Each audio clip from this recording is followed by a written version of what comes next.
नया chapter start करो, double and triple integral.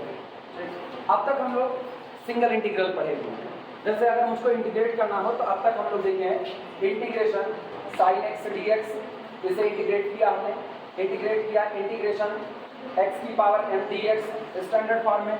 कुछ और भी हम लोगों ने इंटीग्रेट किया, जैसे इंटीग्रेशन अंडर रूट ए एक्स स्क्वायर प्लस 4x ऐसा कुछ लिख दिया, या फिर बी एक्स लिख दिया डी एक्स, इसे इंटीग्रेट किया। अब तक जो भी इंटीग्रेशन था वो केवल और केवल कितने वेरिएबल पर हो रहा था? सिंगल एक वेरिएबल पर। अब जो इंटीग्रेशन हो रहे हैं उनमें वेरिएबल की संख्या एक से ज्यादा होगी। मतलब अब इंटीग्रेशन होगा तो उन फंक्शंस का इंटीग्रेशन होगा जो फंक्शन एक से ज्यादा वेरिएबल के हैं। एक से ज्यादा वेरिएबल यानी कि मोर देन वन वेरिएबल। अब मोर देन वन वेरिएबल में वेरिएबल की संख्या 2 भी हो सकती है, 3 भी हो सकती है, 4 5 और वेरिएबल तो और ज्यादा हो सकते हैं। अपने पास जो पढ़ना है हम लोगों को बेसिकली केवल 2 पढ़ने हैं, 2 वेरिएबल पर और किस पर? 3 वेरिएबल पर। मतलब इंटीग्रेशन करना है x के रिस्पेक्ट में और y के रिस्पेक्ट में, 2 वेरिएबल का फंक्शन, और इंटीग्रेशन करना है x के, y के और किसके रिस्पेक्ट में? z के रिस्पेक्ट में, 3 वेरिएबल का। आज तुमको केवल इसको समझना है, लिखाएंगे बहुत थोड़ा सा। आज इसका बेसिक समझो केवल कि ये होता क्या है, इसका मतलब सेंस क्या होगा, फिजिकल इंटरप्रिटेशन क्या है। जैसे पहले वाले में बताया जब हम integral as the limit of the sum पढ़ा रहे थे।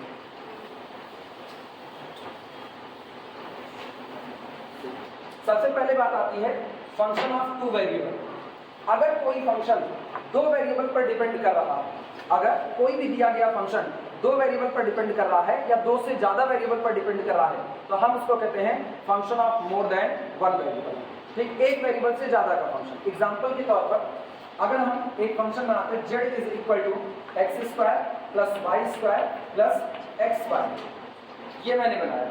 अब हम पॉइंट चुन रहे हैं, मान लो मैंने एक पॉइंट चुना 2,3। ये बताओ इस पॉइंट में x कोऑर्डिनेट कितना है? 2, y कोऑर्डिनेट कितना? 3। अगर हम ये पॉइंट 2,3 यहाँ पर x और y की वैल्यू दें तो x और y की वैल्यू देने पर z की कोई ना कोई वैल्यू मिलेगी। जैसे अगर हम उस वैल्यू को रखें तो सोचो उस वैल्यू में 2 गुना 4, ये हो गया 3 त्रिका 9 और 3 दूनी 6, 6 4 10 9 19, ये हो गया। हम y की वैल्यू को नहीं चेंज करते, y की वैल्यू हमने आज फिक्स कर दी है 3 बनी रहेगी, लेकिन हम x की वैल्यू को बदल रहे हैं। इसे कर दिया 4, इसे आज भी रखा कितना? 3। क्या ये चेंज होगा? ये हो जाएगा 4 चौक 16, ये अभी भी 3 त्रिका 9 और ये 4 तिहाई 12। ये वैल्यू पहले वाले के बराबर तो नहीं आने वाली है। अच्छा, यही काम अगर हम x की वैल्यू को फिक्स कर दें और y की वैल्यू को चेंज कर दें, अब अभी भी ये बदलेगा। तो इसका मतलब ये जो मेरा फंक्शन है ये x और y दोनों के बदलने पर बदल रहा है। ये मेरा 2 वेरिएबल का फंक्शन होगा और इस 2 वेरिएबल में x और y की वैल्यू हम अपनी मर्जी से सेलेक्ट कर सकते हैं। तो x और y मेरे कैसे वेरिएबल कहे जाएंगे? इंडिपेंडेंट वेरिएबल कहे जाएंगे। और ये जो z जो इन पर डिपेंड कर रहा है उसको हम लोग कैसा वेरिएबल कहेंगे? डिपेंडेंट वेरिएबल कहेंगे। ये दो फंक्शन ऑफ 2 वेरिएबल का। अब हम आते हैं डबल इंटीग्रल का फिजिकल इंटरप्रिटेशन होता क्या है। सिंगल वाले से आते हैं। सिंगल का फिजिकल इंटरप्रिटेशन याद करो। हमने कहा था अगर मुझको कोई कर्व दिया जाता है, सिंगल वेरिएबल पर जा रहा है, y is equal to f of x. थोड़ी देर तक के लिए पेन ऑन छोड़ दो, एकदम रिलैक्स हो, अभी कुछ नहीं था। अभी हम केवल पहले इसको समझाएंगे। अभी दिमाग में बैठे इसका फिजिकल इंटरप्रिटेशन है क्या, वरना कोई पूछेगा तो खाली बस मुंह खोलने के लिए अभी अभी प्रूफ कर चुके उस बात को।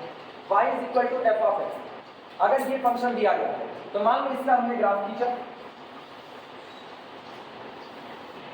y is equal to f of x का ग्राफ खींचा। हम लोग अगर पहला चैप्टर याद करो तो जब हम integral as the limit of the sum बता रहे थे तो हमने कहा था अगर मुझको इस कर्व के नीचे का एरिया निकालना हो, एरिया अंडर द कर्व कितना है, तो वो निकालने के लिए हम लोग एक तरह की सम का सहारा लेते हैं। हाँ या ना? ये पूरा का पूरा ग्राफ खींचा हुआ है ए से लेकर के कहाँ तक? बी तक खींचा हुआ है। तो हम लोगों ने क्या किया, हम लोग इस पूरे इंटरवल ए से बी तक को छोटे छोटे छोटे छोटे टुकड़े में काट दिए और हर टुकड़े पर मैंने एक रेक्टेंगल बैठा दिया था। ठीक, जैसे यहाँ पर एक रेक्टेंगल, फिर अगला रेक्टेंगल, फिर अगला रेक्टेंगल, इस तरीके से हम लोगों ने छोटे छोटे रेक्टेंगल बैठा दिए।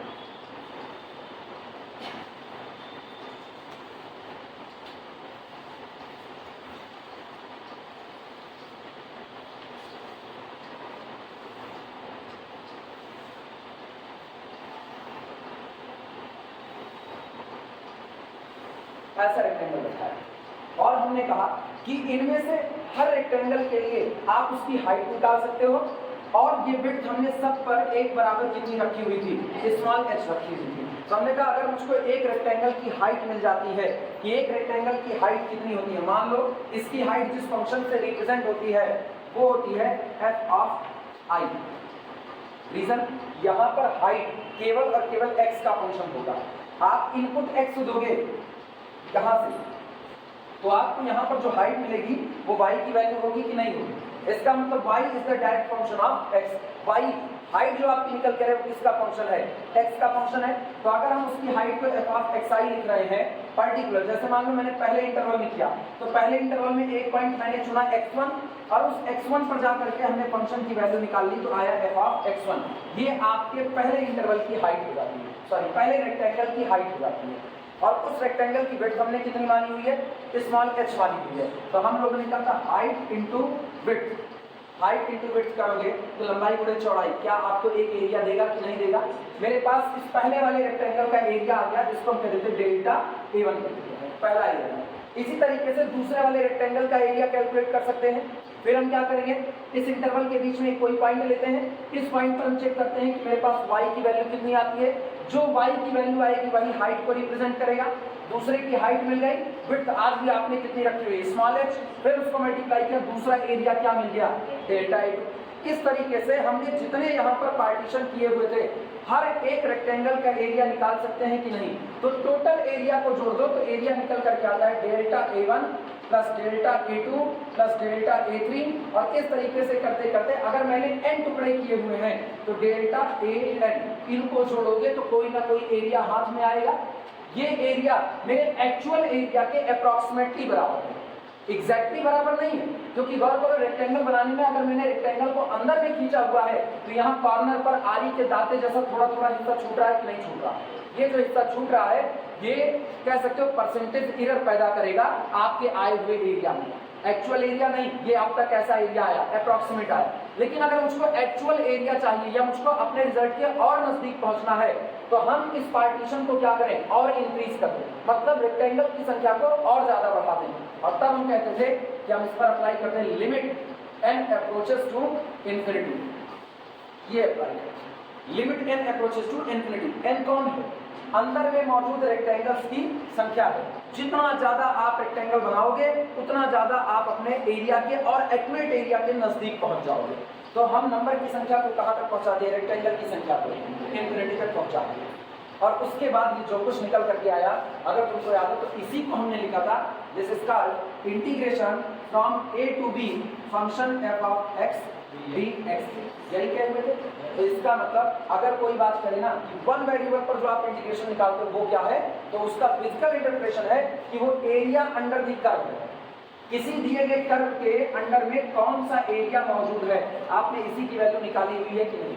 तो सिंगल इंटीग्रल जो आपको होता है, सिंगल वेरिएबल का जो आपका इंटीग्रल होता है ये definite integral area under the curve होता है। क्लियर है ये बातें। अब हम शिफ्ट हो रहे हैं डबल वेरिएबल पर क्या बात होगा।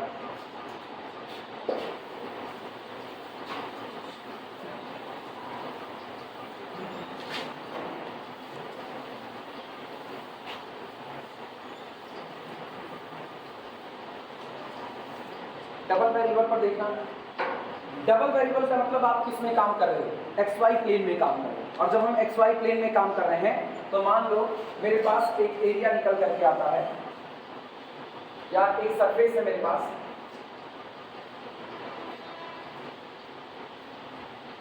ये सरफेस है, ठीक। इस सरफेस को हम कह देते हैं ये सरफेस कितना है, कैपिटल एस है। अब ये दिख तो रहा है बोर्ड पर, ठीक है। एक्चुअल में ये किसका फिगर है, ये 2D का फिगर है, ये 2D का फिगर है या आप इसको 3D का फिगर मान लो। ऊपर एक सरफेस रखा गया है, ठीक। जैसे हम एक किताब लेते हैं, मान लो ये एक सरफेस मुझको दिया गया है, ठीक। अब मुझको इसका एरिया कैलकुलेट करना है। जब मुझे इसका एरिया कैलकुलेट करना, अगर ये स्टैंडर्ड फिगर है तो मुझको तुरंत पता है कि इसका एरिया, जैसे अभी ये रेक्टेंगल शेप है तो हम इसको लंबाई गुणे चौड़ाई वगैरह कर सकते हैं, ठीक। अगर ये सर्किल है तो सर्किल का एरिया भी आप निकाल सकते हो। तो अगर कोई सरफेस दिया गया है और वो सरफेस स्टैंडर्ड है तो मेरे पास फार्मूले हैं।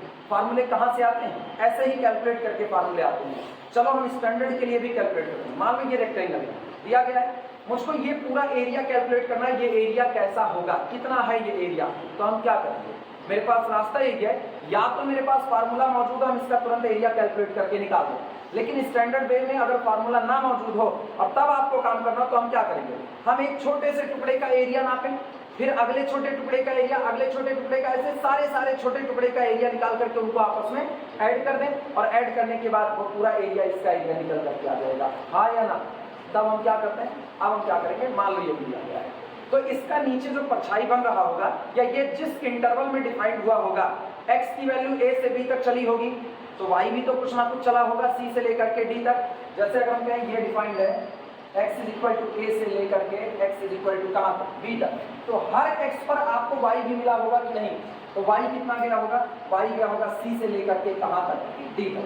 अब इसी इतने हिस्से में आपका ये ग्राफ बना हुआ है, ये कर्व बना हुआ है, तो हम क्या करेंगे, जितना नीचे आ रहा है प्लेन सरफेस, जितना नीचे आ रहा है वहां पर हम इसका पूरे का छोटा छोटा ऐसे पार्टीशन कर दो, इसका छोटा छोटा पार्टीशन कर दो।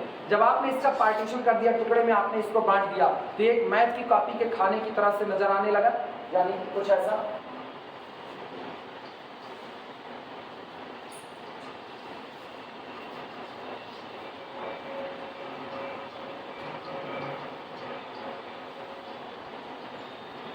मान लो ऐसा नहीं है, आप करो क्या, तुमको केवल और केवल एक काम करना है, छोटे छोटे ब्लॉक उठाओ, ब्लॉक का मतलब अब आप ना भाई रेक्टेंगल उठाना चालू करो।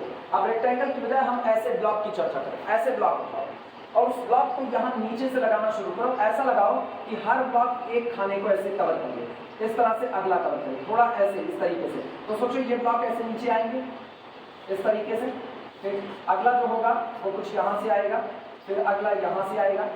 तुम एक चीज गौर करो, ये जो ब्लॉक हैं धीमे धीमे ये ब्लॉक यहाँ इस एरिया को ऐसे टच कर लेंगे नीचे से, इनको कवर करेंगे। तो जब ये नीचे से इनको टच कर लेंगे, अगर आप इतने हिस्से का एरिया निकाल लो, तो ऐसे ऐसे जितने ब्लॉक आपने यहाँ पर लगाए हुए हैं उन सब का एरिया निकाल करके आपस में जोड़ दो, क्या इसका एक्चुअल एरिया मिल जाएगा कि नहीं मिल जाएगा। लेकिन इस दौरान आप एरिया निकालने के लिए इस्तेमाल क्या करेंगे, अब एरिया निकालने के लिए हम लोग क्या इस्तेमाल करेंगे, अब हम लोग कहेंगे कि इसके लिए आपको क्या क्या पता होना चाहिए, बोलो इस ब्लॉक का एरिया अगर मुझको निकालना है तो मुझको क्या क्या पता होना चाहिए। विड्थ और लेंथ, ठीक, विड्थ में लेंथ का मल्टीप्लाई करोगे तो क्या आएगा, वॉल्यूम आएगा, एरिया आएगा। वॉल्यूम कब मिलेगा, हाइट मल्टीप्लाइड बाई एरिया, ठीक। अगर हम हाइट को एरिया से मल्टीप्लाई कर दे तो मुझको वॉल्यूम मिलना चालू हो जाएगा, ठीक। तो ये दोनों कॉन्सेप्ट याद रखना, इसी दोनों कॉन्सेप्ट में अपना काम होगा। अगर मान लो हम इसके बीच में कोई एक पॉइंट ले लेंगे, इसके बीच में मान लो ये पॉइंट है x1, इस x1 पॉइंट पर अगर हम इसके लिए हाइट की बात करें तो इसकी हाइट चलो रिप्रेजेंट की जाती है x1 कामा किससे, y1 से।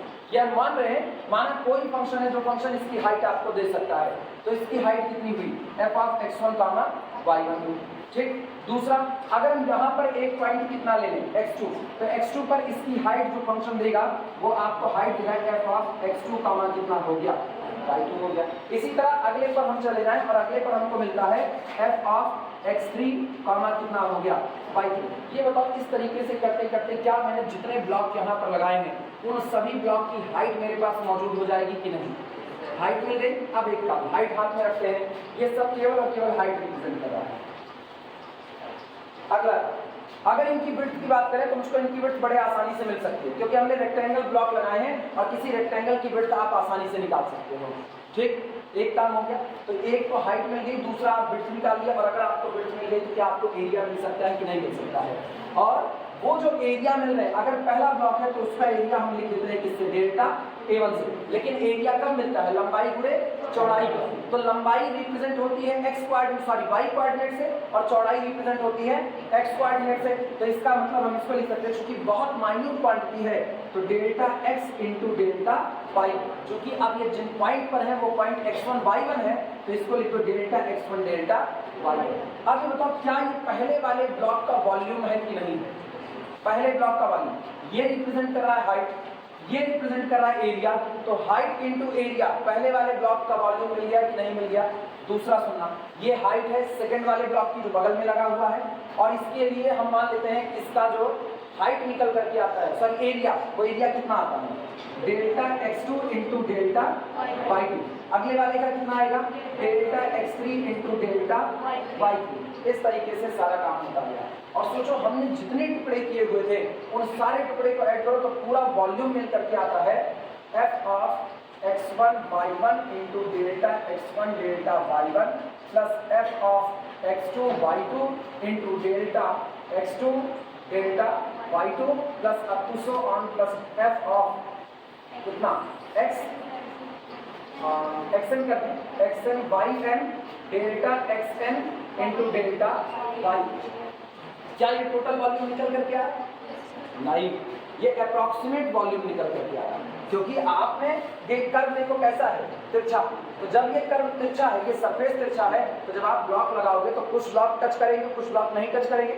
तो आपको जो उस पूरे के पूरे सरफेस के नीचे और प्लेन के ऊपर जो पूरा वॉल्यूम कवर किया आपने, वो आप एक्चुअल वॉल्यूम नहीं निकाल पाए, लेकिन आप अप्रॉक्सीमेट वॉल्यूम निकाल ले।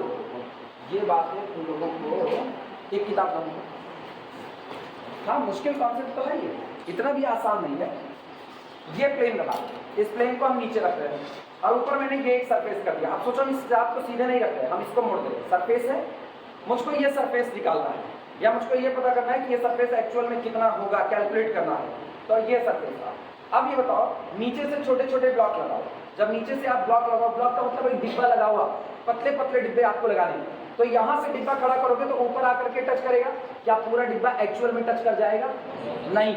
या तो आप बड़ा ब्लॉक लगाओगे तो इसको फाड़ करके बाहर आ जाएगा, और या तो आप छोटा ब्लॉक लगाओगे तो एक हिस्सा तो टच करेगा लेकिन दूसरा हिस्सा टच नहीं करेगा। तो एक मिनट तुम इधर आओ, फटाफट वो डेस्टर उठाओ, इसके नीचे डेस्टर लगाओ। अब गौर करना, ये सरफेस है, क्या ये डेस्टर पूरा टच कर रहा है? नहीं, एक हिस्से पर टच कर रहा है लेकिन दूसरे हिस्से पर नहीं। अच्छा ये बताओ, अगर ये कर्व ऐसा गया, अभी थोड़ा ज्यादा टच कर रहा है, लेकिन अगर हम इसको ऐसे यहाँ बीच पर लगाएं इस तरीके से, तो आप गौर करो अब पहले से कुछ ज्यादा ही टच कर रहा है, या हम ऐसे ही रख दें तो देखो बीच का ब्लॉक तो पूरा टच करेगा। अब जरा डेस्टर को थोड़ा आगे खिसकाओ अपनी तरफ, हाँ क्या अब टच कर रहा है पूरा? अब नहीं, अब थोड़ा हिस्सा छोड़ दिया होगा। इसी तरीके से आपको ब्लॉक लगा देंगे कि ब्लॉक आप ऐसा लगाओ कि ये ब्लॉक धीमे धीमे धीमे धीमे इसको टच करे, कहीं ना कहीं तो टच करेंगे, लेकिन जितना हिस्सा छोड़ दिया, क्या आपके वॉल्यूम के कैलकुलेशन नहीं, ये नहीं लेंगे अभी जाओ ना। अब ये बताओ, सुनो, दिमाग चलाना, कोई कपड़ा वगैरह या फिर एक बड़ा सा पेपर उठाओ और उस पेपर को इसके चारों तरफ लपेट दो। क्या बीच में तुमको कोई स्पेस नजर आ रहा है कि नहीं? इसके चारों तरफ मान लो हमने दीवार खड़ी कर दी चारों तरफ। जब आप ब्लॉक लगाओगे तो ब्लॉक लगाने के दौरान ये पूरा बीच में जब जहां मेरी शक्ल दिख रही है भर जाएगा, ये पूरा भर जाएगा। तो इसका मतलब आपने किसी स्पेस को भर दिया, वो कौन था? वो वॉल्यूम था, आपने पूरा वॉल्यूम भर दिया। लेकिन ये बताओ, हर ब्लॉक का वॉल्यूम आप निकाल सकते हो, आप सारे ब्लॉक का वॉल्यूम ऐड कर दो, क्या आपको ये एक्चुअल वॉल्यूम मिल रहा है कि नहीं मिल रहा है? नहीं मिल रहा है। अभी भी आपको जो ऊपर का कुछ एरिया छूट गया है वो वॉल्यूम नहीं मिल रहा है। और अगर आपने ब्लॉक बाहर भेज दिए, यहाँ फाड़ करके ब्लॉक बाहर निकल आया, तो एक्चुअल वॉल्यूम से ज्यादा वॉल्यूम मिल रहा है कि नहीं मिल रहा है? अंतर आया कि नहीं? क्या डिट्टो पुराने वाले केस की तरह हो रहा है कि नहीं हो रहा है? पहले भी तो यही था, अगर हम रेक्टेंगल को कर्व के नीचे रोक दे रहे थे तो एक्चुअल एरिया से कम मिल रहा था। इधर इधर इधर पीछे पीछे पीछे, इधर मुखातिब रहो ना, आप आपस में मत बात करो, इधर रहो, कंसंट्रेट नहीं रहो कि खोपड़ी पे हाथ बैठ करके खाली रोना आएगा और कुछ नहीं आएगा ना। तुम लोग ना क्लास में सीरियस होते नहीं हो, जब समझा रहे तुमको फालतू लग रहा होगा या नहीं समझ आ रहा होगा। हाँ, तुम ही दोनों लोगों को बोल रहे हो, सबसे पीछे तुम ही दोनों लोग। और उसका एक्सक्यूज मत देना मेरे को, नहीं सर ये बात थी, ये बात थी, वो नहीं सुनेगी। हम बेमतलब का गले अपनी गटाई फाड़ रहे हैं, ये बुरा लगता है यार कभी कभी। मतलब हम समझाने की कोशिश कर रहे हैं कि कोई तुमसे पूछे कि आपका सिंगल इंटीग्रल क्या रिप्रेजेंट करेगा, मेरे पास जवाब है एरिया अंडर द कर्व। किसी कर्व के अंडर में जो एरिया होता है उसको रिप्रेजेंट करता है सिंगल वेरिएबल का इंटीग्रल। हम तो एक लाइन में बोल के निकल जाएंगे। डबल इंटीग्रल क्या रिप्रेजेंट करेगा? वॉल्यूम अंडर दी सरफेस, किसी सरफेस के नीचे जितना वॉल्यूम होता है उसको रिप्रेजेंट करेगा। मेरे से ट्रिपल का पूछेगा, हम बोल देंगे डेंसिटी है। हम तो एक लाइन में बोल करके निकल जाएंगे। अब कोई तुमसे पूछ लिया तो कहोगे यही बस बता दिए थे, फिर उसको कैसे समझाओगे? एक तो वैसे एकदम कम लिखा रहे हैं, पता नहीं कब सीरियस हो गए, पहला सेमेस्टर इंटर पास होकर के अभी निकलो और एनर्जी लेवल इतना डाउन है कि 2 मिनट समझाना चालू करो तो तुम लोग आपस में बतियाना कुछ कुछ चालू कर देते हो। आदतें छोड़ो, इसको हम नहीं बर्दाश्त करने वाले। ये तिरछा सर्कल, इधर इस साइड में ऐसे पेपर लगा दो, बगल वाले साइड में एक पेपर लगा दो, इधर एक पेपर, इधर एक पेपर। क्या एक कमरे जैसा ये बंद हो गया कि नहीं हो गया? और आपको उसी कमरे के अंदर में सारे ब्लॉक लगाने हैं। अगर आपके ब्लॉक छोटे हाइट के हैं, छोटे हाइट के मतलब केवल इसको टच कर रहे हैं, तो तिरछा है कर्व एक ही जगह। अगर हम इसको फ्लैट कर दें तो आप ऐसे ब्लॉक लगा सकते हो जो पूरा छत को टच करे। तब आप जब वॉल्यूम कैलकुलेट करोगे तो वो एक्चुअल वॉल्यूम दे देगा। लेकिन कोई जरूरी है कि मुझको मिला हुआ कर्व स्टैंडर्ड हो? वो कर्व ऐसे तिरछा हो सकता है, तिरछा है तो ब्लॉक कहीं टच करेगा, कहीं टच नहीं करेगा। अब आप हर ब्लॉक का वॉल्यूम निकालो और उन सारे वॉल्यूम को आपस में ऐड कर दो, लेकिन अभी भी आपको एक्चुअल वॉल्यूम नहीं मिला है। तो एक्चुअल वॉल्यूम कब मिलेगा? जब आप ब्लॉक की संख्या को बहुत ज्यादा इंक्रीज कर दोगे। यानी फिर वही है n अप्रोचेस टू द कितना हो जाएगा? इन्फिनिटी हो जाएगा। आई बात समझ में कि नहीं? ठीक, यही सारी कहानी होती है। तब आप जब इसको कैलकुलेट करते हो ना तो वो होता है डबल इंटीग्रल। एक तो किया गया x के अलॉन्ग और दूसरा बदलाव किसके अलॉन्ग हुआ? y के अलॉन्ग हुआ। तो जब एक x के अलॉन्ग हुआ और दूसरा y के अलॉन्ग हुआ तो आपका इंटीग्रेशन होगा dx और किसके अलॉन्ग? dy के रिस्पेक्ट में। तो ये होता है दो वेरिएबल पर किया गया इंटीग्रल। फिजिकल इंटरप्रिटेशन क्या होगा? फिजिकल इंटरप्रिटेशन होगा वॉल्यूम अंडर द सरफेस। किसी सरफेस के नीचे कितना वॉल्यूम आपने कवर किया वो रिप्रेजेंट कौन करता है? आपका डबल इंटीग्रल। और वो जितना वॉल्यूम आप कवर कर रहे हो तो उसी को निकालने के दौरान आप इसका एक्चुअल क्या निकाल चुके होगे? एरिया निकाल चुके होगे। आई बातें समझ में? अब लिखने की शुरुआत करो।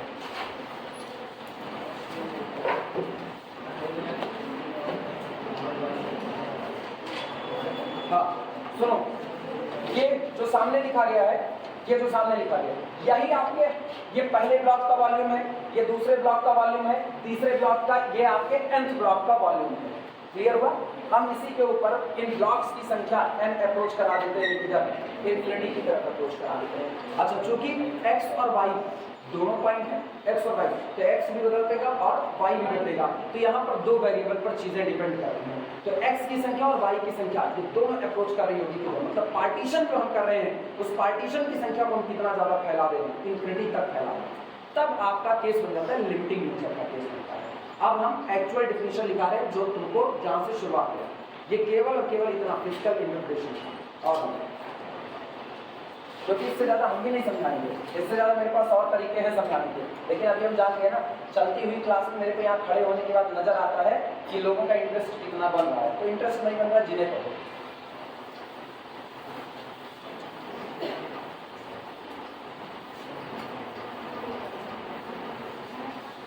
दान हो वो किसी भी चीज का हो, चाहे विद्या दान हो, देना उन्हीं को चाहिए जो उसका पात्र हो। तो पात्र को दान करते हैं ना तो उसका भी दोष लगता है। लिखना डेफिनेशन नहीं, मेरे को खराब लगता है। हम सुबह से शाम तक एक ही चीज देखते हैं, यही एक चीज। एमएससी में भी ऐसा ही हाल होता है, बीएससी में भी ऐसा होता है, मेरी ही क्लास में नहीं होता। हम इग्नोर नहीं करते, बस इतनी सी बात है। होता है ये सबकी क्लास में, होता है सबकी क्लास में। बैठ करके आपस में कुछ बतियाना चालू हो गया, जाने कौन सी गाड़ी गोली में लगे हुए हो। 1 घंटे 20 मिनट की एक क्लास ऐसे सुन करके बर्बाद होना अच्छा है, सीख करके बर्बाद होना नहीं अच्छा है। डेफिनेशन लिखो।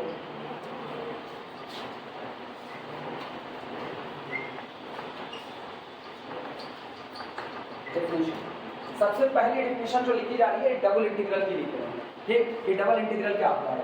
फिर हम डबल इंटीग्रल के सवाल लगाएंगे, बाद में शिफ्ट कर जाएंगे किस पर? ट्रिपल इंटीग्रल पर। लिखा है इसमें, let function of x y, let function of x y be defined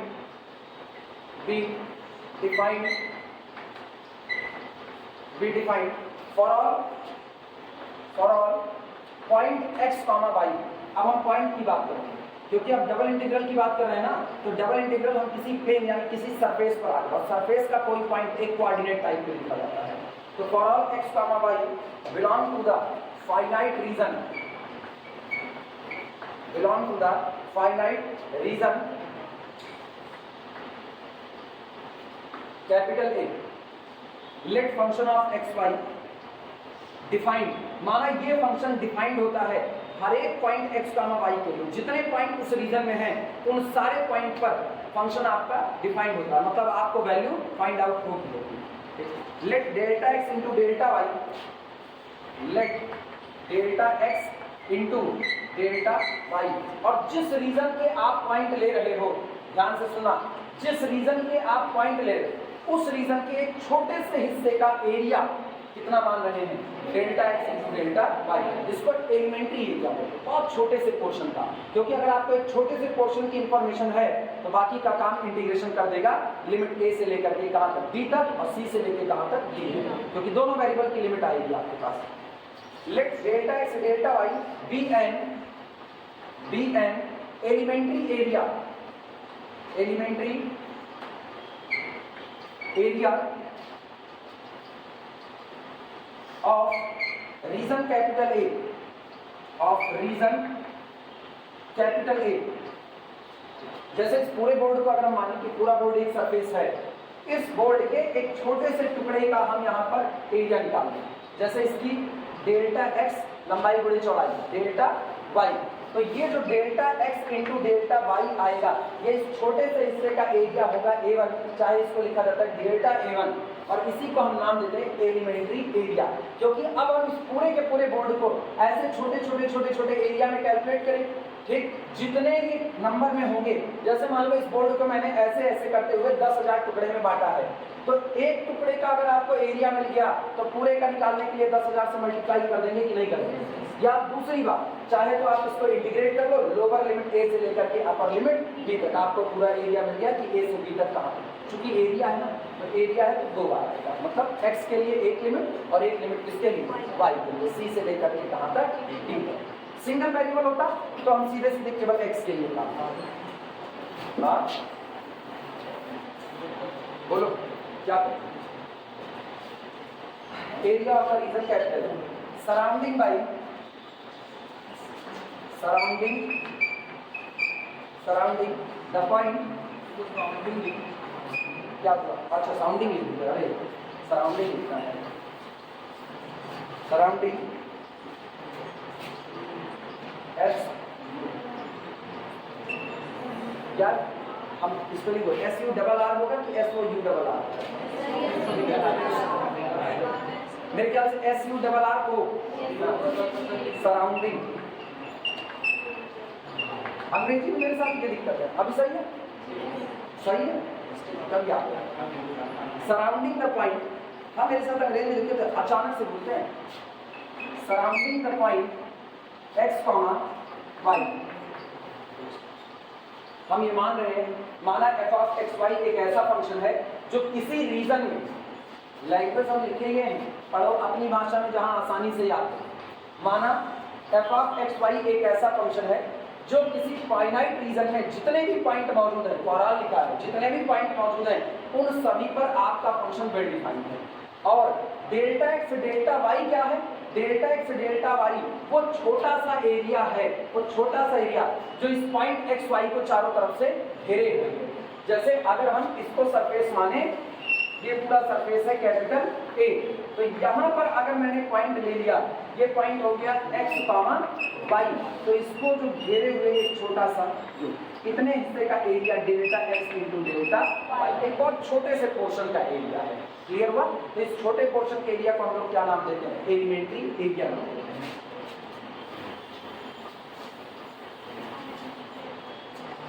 x comma Y लिखना, देन तब ऐसे मामलों में डबल इंटीग्रल, 2 बार इंटीग्रेशन बनेगा, डबल इंटीग्रल कहाँ किया जा रहा है, ओवर द सरफेस किया जा रहा है, और सरफेस कौन सा है, कैपिटल ए, यानी ओवर द रीजन, चाहे तो ओवर द रीजन चाहे over the surface, double integration over the surface capital A या over the region capital A, ठीक, f of x y d x d y is equal to x और y के respect में ये जो reason है, ये जो फंक्शन है, इसका ओवर द रीजन जो इंटीग्रेशन होगा ये बराबर होता है, this is equal to limit of summation f of x y into delta x into delta y, जहां पर limit delta x approaches to 0, delta y approaches to 0। Double summation क्यों लगेगा बताते हैं।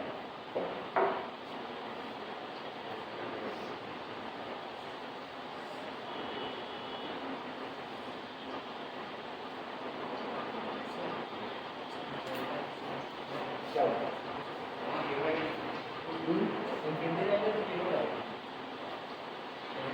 लेंथ लेना है बहुत छोटी, तो लेंथ तो आप छोटी कर रहे हो तो वो तो जीरो हो रही ना।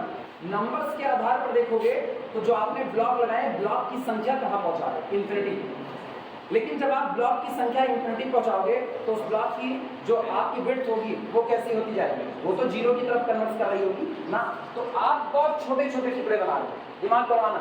जैसे इस बोर्ड का हम केवल ये एक टुकड़ा है, तो यहाँ पर ये आपका डेल्टा वाई है कि नहीं, हमको और एक्यूरेट रिजल्ट चाहिए। और एक्यूरेट रिजल्ट का मतलब हम इसको आधा कर दिए, तो क्या मैंने डेल्टा वाई को आधा कर दिया कि नहीं कर दिया?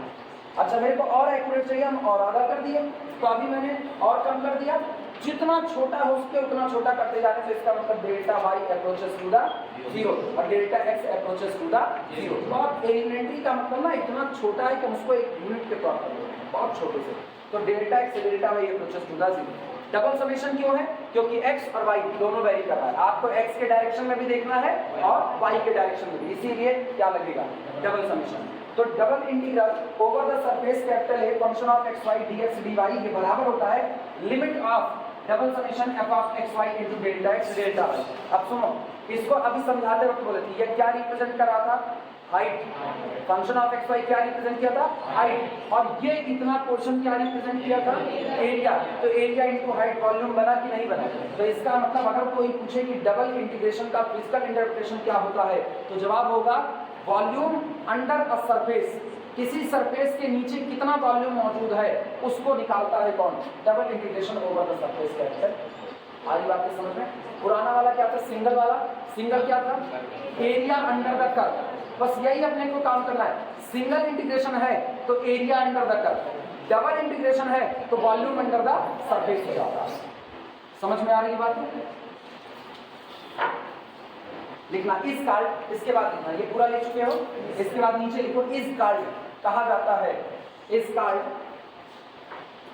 डबल इंटीग्रेशन, इस कार्ड इसी को कहा जाता है, इस कार्ड डबल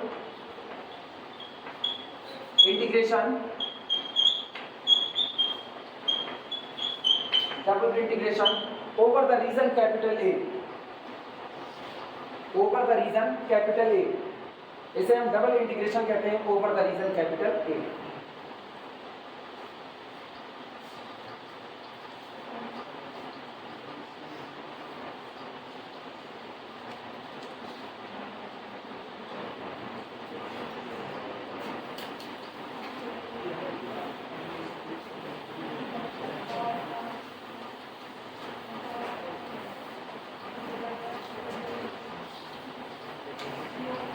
अब ऐसी चीज़ों में यहीं पर जरूरत पड़ती है जब आपके पास एक कंप्यूटर, अच्छी सी कंप्यूटर लैब होती है, ऐसी चीज़ों पर अब जरूरत होती है।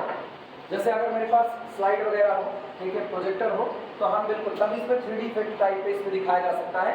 आपको केवल और केवल ब्लॉक की संख्या के लिए यहाँ पर बटन दबानी, ब्लॉक बढ़ते जा रहे हैं, घटते जा रहे हैं, और ऐसे छोटे छोटे ब्लॉक की संख्या आती चली जाएगी। तो आप एक एक का वॉल्यूम निकालोगे, वॉल्यूम निकालने के दौरान आप ऊपर वाले को पूरा एरिया आप कवर करते जा रहे हो, पूरा सरफेस आप कवर करते हो। तो जितना ज़्यादा वो बढ़ेंगे उतना ज़्यादा एक्यूरेसी आएगी, जितना वो कम होंगे उतना एक्यूरेसी दूर होती जाएगी आपसे ना, उतना इनएक्यूरेसी और पैदा होगी। अगर हम केवल और केवल 2 ब्लॉक लगाएं तो हम काफ़ी ज़्यादा जगह छोड़ेंगे, और अगर 3 ब्लॉक लगाएं तो उससे कम छोड़ेंगे, 4 लगाएंगे तो पहले वाले से कम छोड़ेंगे। इस तरह जैसे जैसे ब्लॉक बढ़ेंगे वैसे वैसे आप एक्चुअल वॉल्यूम के नज़दीक पहुँचेंगे। कुल मिला के मोटे मोटे तौर पर तुमको एक ही बात याद करनी है, सिंगल इंटीग्रल की बात करेगा तो क्या रिप्रेजेंट करेगा, एरिया अंडर द कर्व, किसी कर्व के नीचे कितना एरिया मौजूद है वो। और अगर डबल इंटीग्रल की बात करें तो वॉल्यूम अंडर द सरफेस, किसी सरफेस के अंदर, कर्व के नीचे वॉल्यूम नहीं होता। कर्व क्या होता है, कर्व ऐसे सिंगल सा आपने ड्रॉ, उसके नीचे एरिया आएगा, लेकिन वॉल्यूम किसके नीचे आता है, सरफेस के नीचे। जैसे मेरा हाथ सरफेस है तो मेरा हाथ सरफेस है। अब सोचो, अपने ऐसे विजुलाइज करो, मेरा हाथ नीचे जा रहा है, और जैसे जैसे मेरा हाथ नीचे जा रहा है यहाँ पर रंग की एक मोटी सी लेयर बनती जा रही है। तो सोचो मेरा हाथ नीचे जा रहा है, रेड कलर की लेयर ये पूरी जगह को भरती चली जा रही है। जब पूरी जगह भरती जा रही है तो हम एक वॉल्यूम ही तो कवर कर रहे हैं। जैसे हम हाथ बाहर खींचेंगे ये भी वॉल्यूम खाली हो जाएगा और हाथ अंदर ले जाएंगे, या कहीं पर टब में मक्खन वगैरह भरा हुआ है अपना हाथ उठाओ, पूरा अंदर में डालो। आसपास आपने मक्खन फैला करके रखा है, अभी जहाँ आपका हाथ है वहाँ मक्खन नहीं है। अब आप धीमे धीमे हाथ बाहर निकालो। जब आप हाथ बाहर निकालोगे तो मक्खन उस नीचे वाली जगह पर इकट्ठा होता जाएगा। मक्खन कहाँ इकट्ठा होगा? वॉल्यूम होगा तभी तो इकट्ठा होगा। तो इसका मतलब नीचे आप क्या छोड़ रहे हो? एक वॉल्यूम छोड़ रहे हो। यही सारी कहानी वही ब्लॉक से समझ जाती है। रिमार्क लगाना,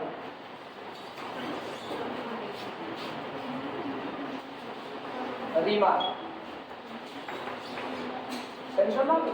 जिनको फिजिकल इंटरप्रिटेशन नहीं पल्ले पड़ा होगा ना, जिनको नहीं पल्ले पड़ा होगा तब भी टेंशन ना लो, तुमको चैप्टर तो खूब अच्छे समझ में आएगा।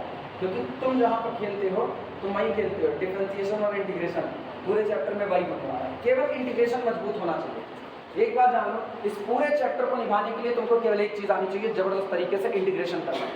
अगर इंटीग्रेशन नहीं आता है तो ये पूरा चैप्टर तुम्हारे लिए बेकार हो जाएगा। इसीलिए अभी भी मौका है, इंटरमीडिएट की किताब उठाओ। इंटरमीडिएट की किताब में जितना इंटीग्रेशन का फार्मूला है वो तुमको याद होना चाहिए। इंटीग्रेशन कैसे किया जाता है, किस तरह से बाई पार्ट लगाते हो, किस तरह से सब्स्टिट्यूशन लगाते हो, वो सारी चीजें तुमको आनी चाहिए। अलजेब्राइक, ट्रिग्नोमेट्रिक सब्स्टिट्यूशन जैसे होते हैं वो आना चाहिए। तो जितना अच्छा इंटीग्रेशन तैयार होगा उतना अच्छा ये चैप्टर निकल जाएगा। तो इंटर की किताब निकाल लो और इंटीग्रेशन को सॉल्व कर डालो। चलो रिमार्क को लिखना, if the reason capital A, if the reason capital A, जो आपको रीजन दिया गया है कैपिटल ए, उस रीजन की बात करें, is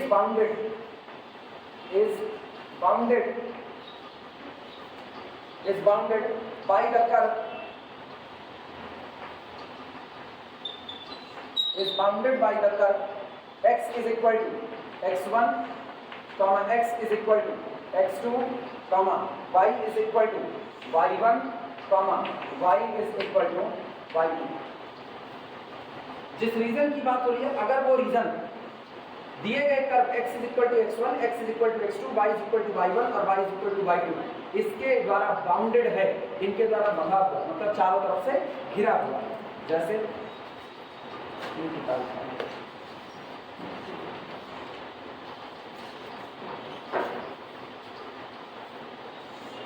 ये देखिए इधर x एक्सेस, इधर y एक्सेस और इधर आपका हो गया z एक्सेस। अब दिमाग लगाओ, जब आप इधर चल रहे हो तो x एक्सेस पर चल रहे हो कि नहीं, लेकिन जब आप x एक्सेस पर चल रहे हो तो ये ओरिजिन है, ओरिजिन से आप यहाँ पर आए तो ये जगह कौन सी है? x बराबर x1, हाँ या ना? या तुम इसको x बराबर a मान लो।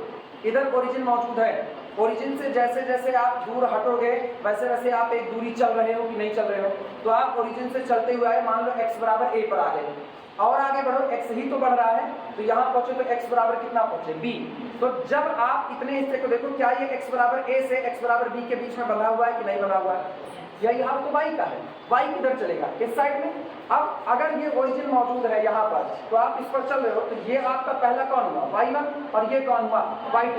तो आपका ये पूरा सरफेस केवल 4 कर्व से बना हुआ है। इधर x बराबर x1, इधर x बराबर a, x बराबर b, इधर y बराबर c, y बराबर d, इन्हीं के द्वारा बना हुआ है कि नहीं? इतने ही हिस्से की हम बात करें कि अगर मेरा कर्व इन दिए गए 4 कर्व x बराबर x1, x बराबर x2, y बराबर y1 और y बराबर y2 इनके द्वारा बाउंडेड है, then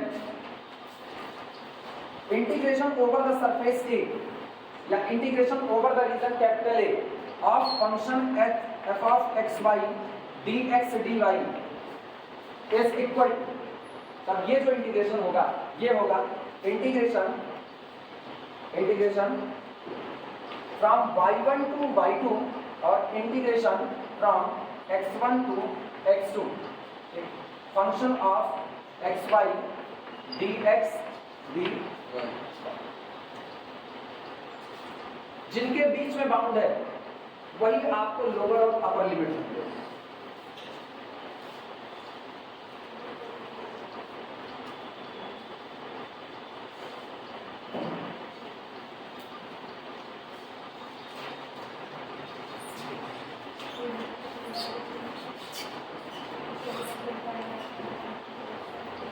अब वर्किंग रूल लिखना, काम करने का तरीका, किस तरीके से हम इसके न्यूमेरिकल को सॉल्व करेंगे। पहले इतना लिख लो तब बताएंगे।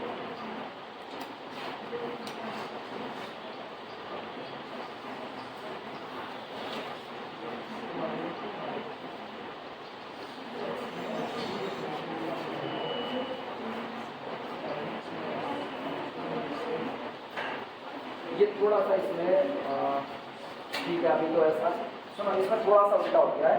एक्चुअली इसमें एक पैटर्न सेट होता है, पैटर्न सुनो ना, ज़्यादा नहीं बदला है, वो अपने लोग चेंज कर देंगे। सबसे पहले कौन टकराया? dx टकराया, ठीक है। जब आपको सबसे पहले dx टकराया तो ये जो बाहर वाली सबसे पहली लिमिट होगी ना, ये x जो सबसे पहले मिलेगा, पहले यहाँ कौन है? dx, तो ये वाली लिमिट किसकी होनी चाहिए? x। ये थोड़ा सा उल्टा लिखा है, बाहर कौन है? y, तो बाद में y आया, तो बाद में आने वाली ये लिमिट किसकी होनी चाहिए?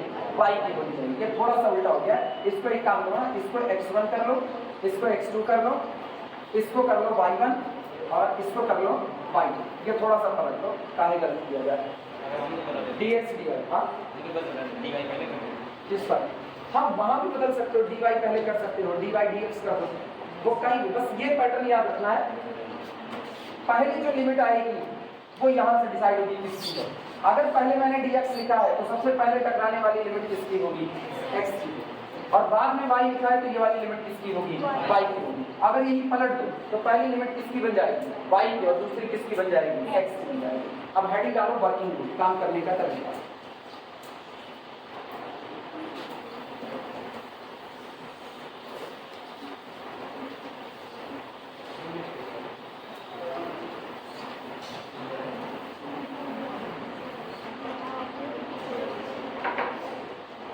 हेडिंग पढ़ी,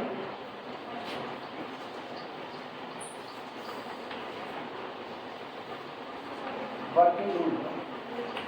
वर्किंग रूल में सबसे पहला लिखा, पहले में भी पहला वर्किंग रूल बोले लिखना। If x1 x2 y1 y2 all are constant, if x1 x2 y1 y2 all are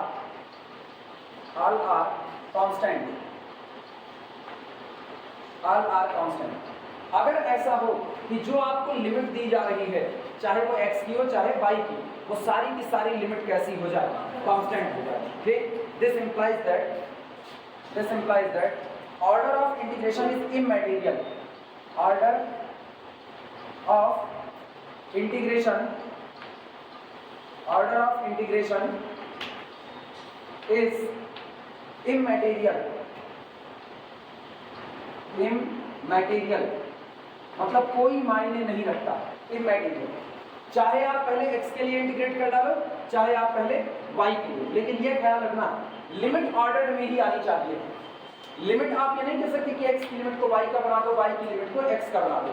कहने का सेंस है जैसे अगर मुझको इसे इंटीग्रेट करना पड़े, इंटीग्रेशन फ्रॉम 1 से लेकर के 2, इंटीग्रेशन फ्रॉम 3 से लेकर के 4, इंटीग्रेट करना है x² plus xy plus 2y² dx dy, ये इंटीग्रेट करना है। तो ये मेरे ऊपर डिपेंड करेगा कि हम पहले x के लिए इंटीग्रेट कर लें या पहले y के लिए, कोई फर्क नहीं पड़ता। अगर आपकी x और y की लिमिट कांस्टेंट बन गई, दोनों किसी एक की नहीं, x की भी limit lower upper constant, y की भी लिमिट लोअर अपर कैसी होगी? कांस्टेंट। तो आप चाहे पहले x के लिए इंटीग्रेट करो, चाहे आप पहले y के लिए, लेकिन इंटीग्रेशन करने के दौरान इस ऑर्डरिंग का ख्याल रखना कि पहले कौन टकराया है, तो ये बाहर वाली लिमिट किसकी होगी? x की। बाद में कौन आया? दोनों dx की और dy। बाद में कौन आया है? y की। तो ये दूसरी वाली लिमिट किसकी होगी? y की। यानी अगर ऑर्डर कोई मायने नहीं रखता तो अभी हम किसके लिए पहले इंटीग्रेट कर रहे हैं? x के लिए। तो ये बाहर वाली लिमिट मेरे को अंदर लानी पड़ेगी। आई बात समझ में? तब हम क्या लिखेंगे? तब हम लिखेंगे this is equal to integration from 3 से लेकर के 4, ब्रैकेट के अंदर में इंटीग्रेशन फ्रॉम 1 से लेकर के 2 तक, और फिर x² प्लस xy प्लस कितना हो गया? 2y²। और अभी हम किसके लिए कर रहे हैं? dx। तो बाहर बैठा देंगे किसको? dy। आई बात समझ में? अगर हम पहले y के लिए कर रहे हैं, y के लिए, तो मुझको केवल यहाँ चेंज नहीं करनी है, y को अंदर ले लो, और ये दूसरी वाली लिमिट किसकी है? y की है। तो आप y के लिए इंटीग्रेट कर दो, dx को आप कहाँ बैठा देना? बाहर बैठा देना। आई बात समझ में? ये लेकिन तभी होगा जब आपके x और y दोनों की लिमिट क्या बनी रहेगी? कांस्टेंट। ऑर्डर का ख्याल रखना पड़ेगा, लेकिन यहाँ पर ऑर्डर ऑफ इंटीग्रेशन कैसा होगा? इमैटेरियल। लिमिट किस सेंस में आ रही है वो सेंस बरकरार रहेगा। पहले जो टकराएगा यहाँ पहले जो टकराएगा बाहर वाली लिमिट उसी की होगी। पहले कौन टकराया x, तो बाहर वाली लिमिट किसकी होगी x, बाद में कौन टकराया y, तो ये लिमिट किसकी होगी y की होगी। क्लियर है पहला लिमिट का। दूसरे का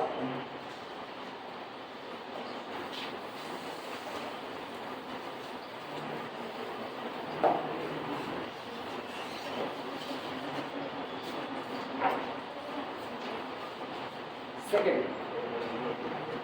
लिखना, इफ यदि x1 is the phi1 function of y, x2 बोलो क्या किसका तो पहले के लिखा है ना, अच्छा नहीं ये बी होगा, धन्यवाद बताने के लिए, ये बी होगा ना। हाँ वो नहीं यार नस सेंस की बात है, मार्कर की क्या रहे थे ना, नंबरिंग किस हिसाब से चल रही है, लेकिन रखना चाहिए इसको। If x1 is equal to phi1 y, x2 is equal to phi2 function of y, ऐसा हुआ ठीक, and y1 comma y2 be constant, be constant। अगर ऐसा हो जाए कि जो y के लिए लिमिट रखी गई है y1 y2 वो तो कांस्टेंट बनी रही, लेकिन जो x की लिमिट है वो लिमिट खुद किसका फंक्शन बन जाए, y का फंक्शन बन जाए। अब ऐसे सेंस में सबसे पहले जो वेरिएबल लिमिट है इसको वेरिएबल बोलते हैं। जब आप y का फंक्शन बन गए तो जब जब y बदलेगा तब तब x की लिमिट चेंज हो जाएगी। अब ऐसे सेंस में सबसे पहले जो वेरिएबल लिमिट आई हुई है उस वेरिएबल के लिए सबसे पहले आप इसको इंटीग्रेट कर दीजिए। लिख के दिखा रहे देखना, यहाँ मान लो मुझे फंक्शन दिया जाए 2x x square y square, ये फंक्शन दिया जाए और मुझे इंटीग्रेट करना है। एक इंटीग्रेशन हो रहा है 1 से लेकर के कहाँ तक 2 तक, और दूसरा इंटीग्रेशन हो रहा है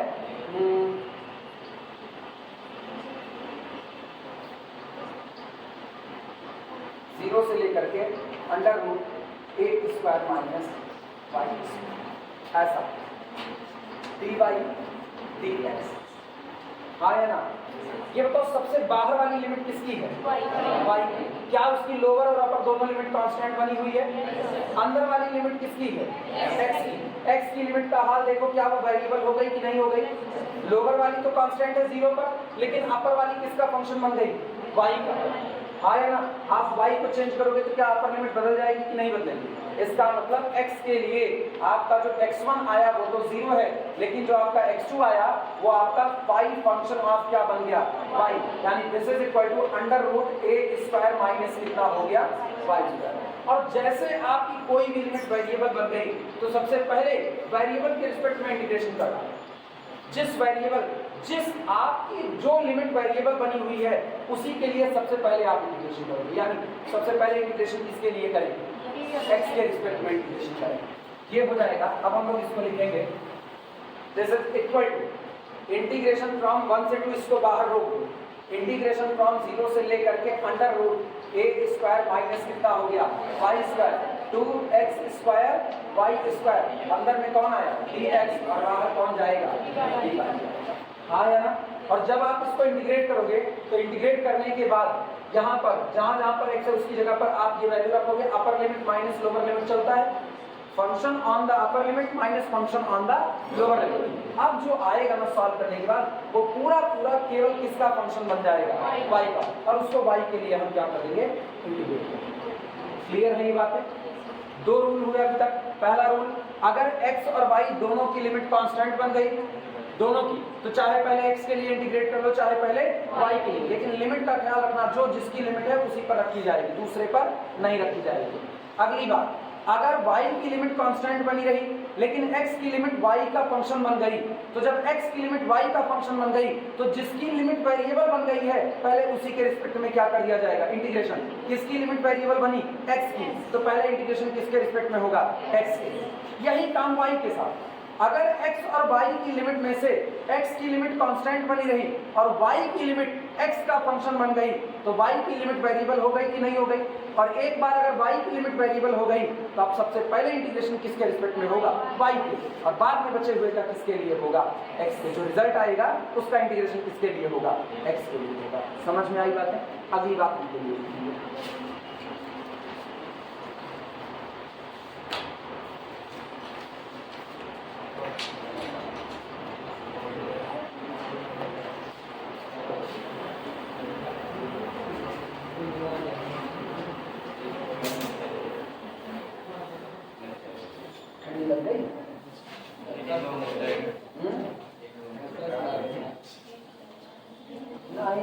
रखो, अच्छी बात है। ठंडी आ रही है, नहीं आ रही है, गड़बड़ा भी सकता है मामला। बड़े बुजुर्ग कह गए हैं जिस बर्तन का मुंह नीचे होता है वो कब टपकेगा कोई भरोसा थोड़े। जान सकते हैं ना। हाँ ठंडी लग गई, अब 4 बार किए, 5वीं बार नहीं कर पाए और ट्रेन छूट गई। बवाल तो इस बात का है ना, फिर तो गड़बड़ हो गया ना। कितना बार हुई? बी तक हुआ, सी पर आ। अच्छा बी वाले में क्या लिखा है? बी वाला बोलो तो जरा।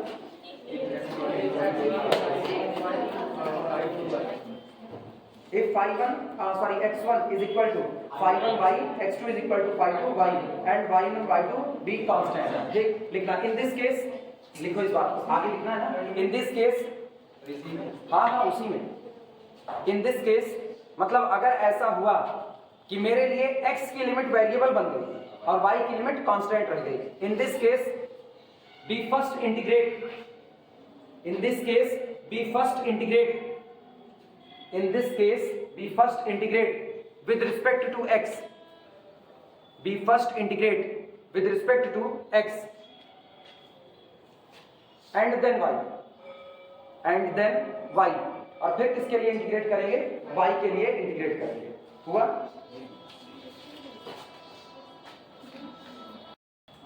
कितने नंबरिंग तक हुआ? नंबरिंग बताओ। ए बी तक हुआ है, अब सी करना। सी स्टेटमेंट तो पूरा कर दिया ना। First integrate with respect to x then y. अब अगले में आना, अगले में लिखना if y is equal to y1 is equal to phi function of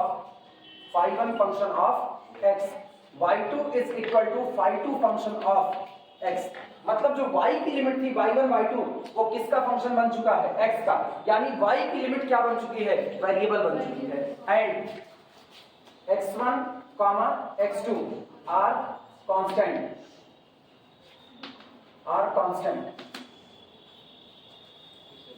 x1, x2 are constant। x1 और x2 ये कैसे बने हुए हैं? कांस्टेंट बने हुए हैं। तो ये बताओ आपकी बार किसकी लिमिट वेरिएबल बनी है? y की। तो पहले किसके रिस्पेक्ट में इंटीग्रेट कर डालेंगे? y के, और फिर किसके लिए करेंगे?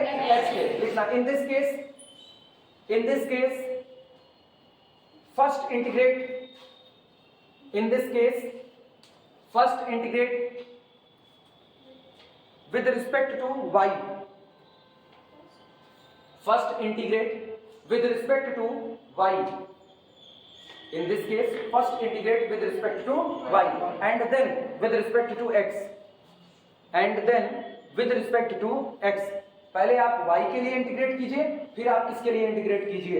x के लिए इंटीग्रेट कीजिए। कुल मिलाकर के मोटा मोटा हिसाब क्या है? मोटा मोटा हिसाब ये है इसका कि अगर x और y दोनों की लिमिट कांस्टेंट बनी रह गई, ये वीडियो चलाए थे कि रुकाइए? चलो, अगर x और y दोनों की लिमिट कांस्टेंट बनी रह गई तो कोई दिक्कत नहीं है, आप चाहे पहले x के लिए कर दीजिए चाहे पहले y के लिए, लेकिन कौन किसकी लिमिट है इस बात का ख्याल रखिएगा। ये नहीं कि y के लिए करो लगाओ x की लिमिट, x के लिए करो लगाओ y की लिमिट, ये नहीं, आप उसका ख्याल रखिएगा। दूसरा केस क्या बना? अगर कोई भी एक लिमिट वेरिएबल बन गई, कोई भी एक लिमिट वेरिएबल बन गई तो सबसे पहले जिसकी लिमिट वेरिएबल बनी है उसी के रिस्पेक्ट में क्या कर देंगे? इंटीग्रेट, और जो बचा है दूसरे वाले के रिस्पेक्ट में बाद में। जैसे अगर x और y में से x की लिमिट वेरिएबल बन गई, x की लिमिट y का फंक्शन बन गई यानी वेरिएबल बन गई, तो इसका मतलब पहले इंटीग्रेशन किसके लिए होगा? x के, और बाद में जो रिजल्ट आएगा उसका इंटीग्रेशन किसके लिए होगा? y के लिए। अगर यही हाल उल्टा हुआ, y की लिमिट वेरिएबल बन गई और x की लिमिट कांस्टेंट, तो पहले इंटीग्रेशन किसके रिस्पेक्ट में निपटाएंगे?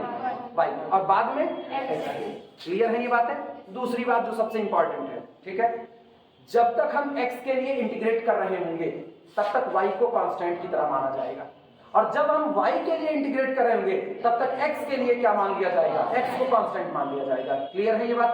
लिखना इसे भी, दैट इज, अर्थात अब ये जो बातें हमने वेरिएबल वाले में लिखा ना, अब इसी को हम एक लाइन में लिख दे रहे हैं, दैट इज, अर्थात that is integration is to be perform, integration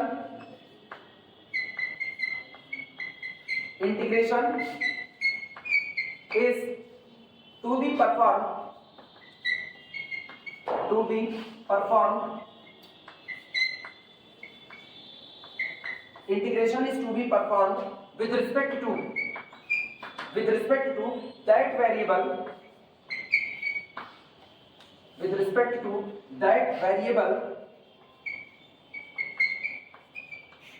with respect to that variable having variable limit, having variable limit, having variable limit first, having variable limit first, ठीक, and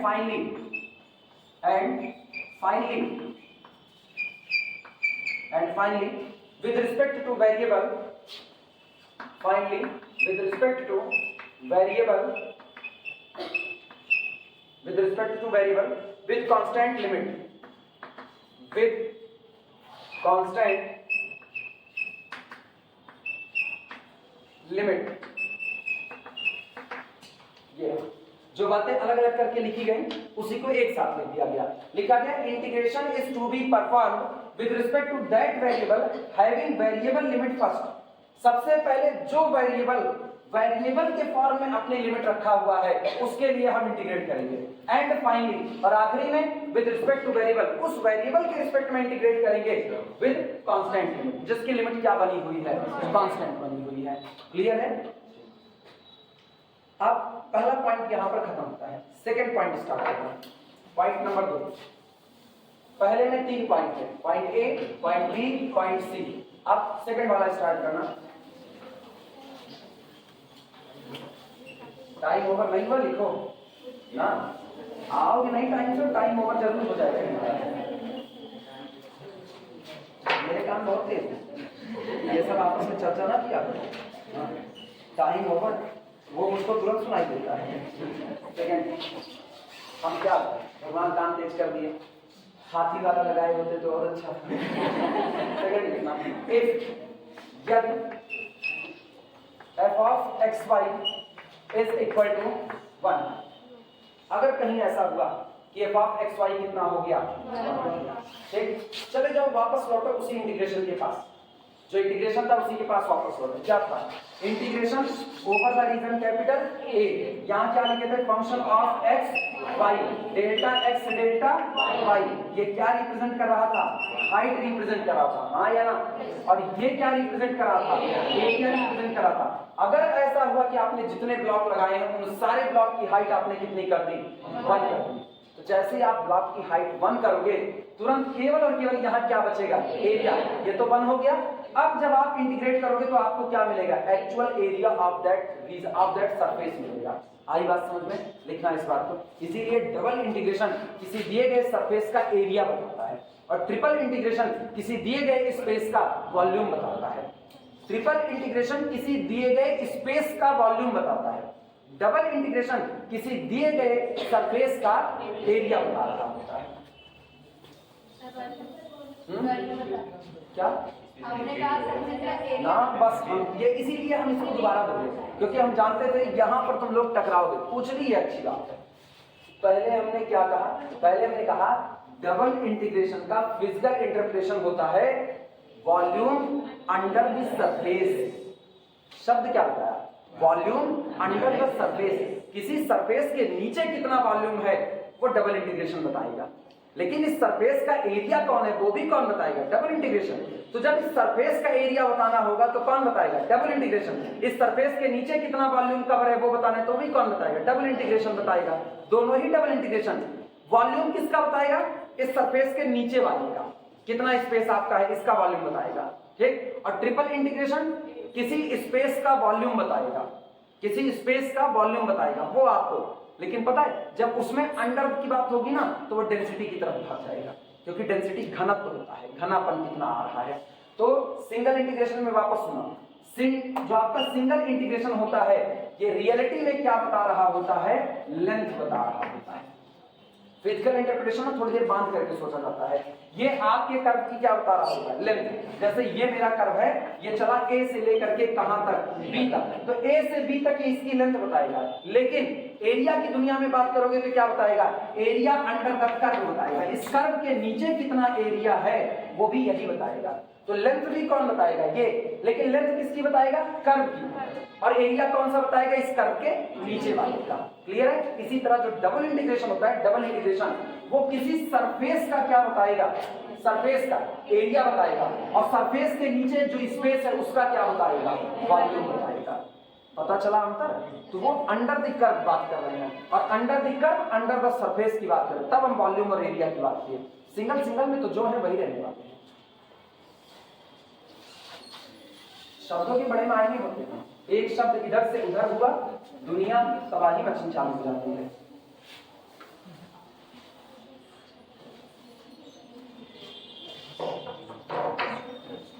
लिखना, if f of x y is equal to 1, integration over the region capital A dx dy dx dy। अब ये केवल इतना होगा क्योंकि f of x y कितना हो गया, 1।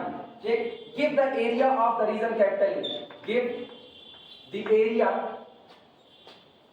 Area of the region, area of the region capital A। यहां अंडरलाइन करना, किसका एरिया बताएगा, उसी रीजन का एरिया बताएगा, और उस रीजन के नीचे वॉल्यूम बताएगा, अंडर द रीजन। तो रीजन अगर नीचे वाले की बात करें तो उसके लिए वॉल्यूम रिप्रेजेंट करेगा, लेकिन अगर उसकी बात करें तो उसके लिए खुद क्या होगा, एरिया बताना होगा। लेकिन शब्द है f of x y कितना होना चाहिए, 1 होना चाहिए। इसके बाद थर्ड लिखना, तीसरी बात बोले, हो गया है, देखो, टू इवेल्युएट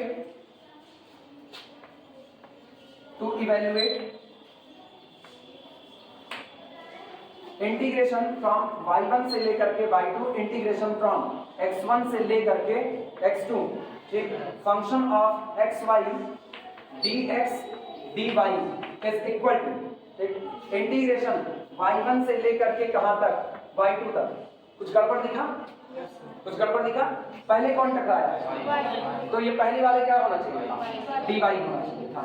ठीक, दूसरा कौन, x की लिमिट, तो दूसरा वाला क्या होना चाहिए था, x होना चाहिए, dy dx। ठीक, हम करेंगे क्या, सबसे पहले हम लोग, अब ऐसी कंडीशन है तो पहले हम किसी एक के लिए, अब मुझको नहीं पता कौन सा वेरिएबल है कौन सा कांस्टेंट, तो हम यहाँ एजम्पशंस पे काम करें। मान लिया दोनों ही कांस्टेंट है, तो चाहे जिसके रिस्पेक्ट में पहले इंटीग्रेट करो, जिसके रिस्पेक्ट में पहले इंटीग्रेट करोगे उसका इंटीग्रेशन अंदर ले लो, और जिसके लिए बाद में करोगे उसको बाहर रोक लो। जैसे मैंने y1 y2 को बाहर रोक लिया, तो अब अंदर में किसके लिए पहले इंटीग्रेट होगा, इंटीग्रेशन फ्रॉम x1 से लेकर के x2, फंक्शन ऑफ कितना, xy, और यहाँ कौन आएगा, dx, और बाहर कौन जाएगा, dy। ये पहले पूरा इंटीग्रेट हो जाएगा, जो आएगा उसका इंटीग्रेशन किसके रिस्पेक्ट में होगा, y के रिस्पेक्ट में। नोट करो,